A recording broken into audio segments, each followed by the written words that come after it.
527 square miles of colorful canyons, mesas, buttes, bends, arches, and spires. This is drop-dead gorgeous Canyonlands National Park in Utah, near one of my favorite towns for adventure, Moab.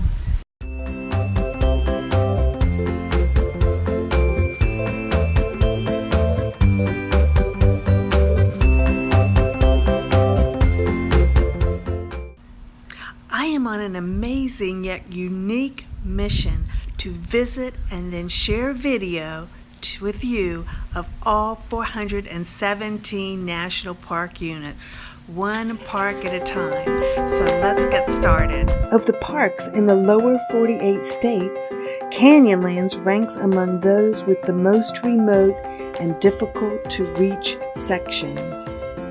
The positive side of this remoteness, of course, is the solitude, beauty, and adventure the park offers to intrepid visitors. The park's Island in the Sky district is the most accessible for travelers, with its visitor center just 40 minutes from the lodging and other services available in the town of Moab. If you just have a day for the park, you will want to stop by the Grand View Point in Island in the Sky, Upheaval Dome, and the Green River overlooks. Ancestral Puebloan rock art and ruins dot the red rock landscape.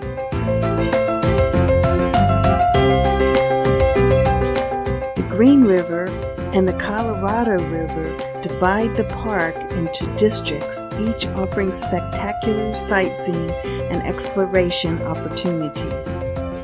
While the park has some paved roads leading to spectacular views, most of the park is accessible only to hikers, boaters, and mountain bikers, and along a network of rough, unpaved roads requiring high-clearance four-wheel drive vehicles.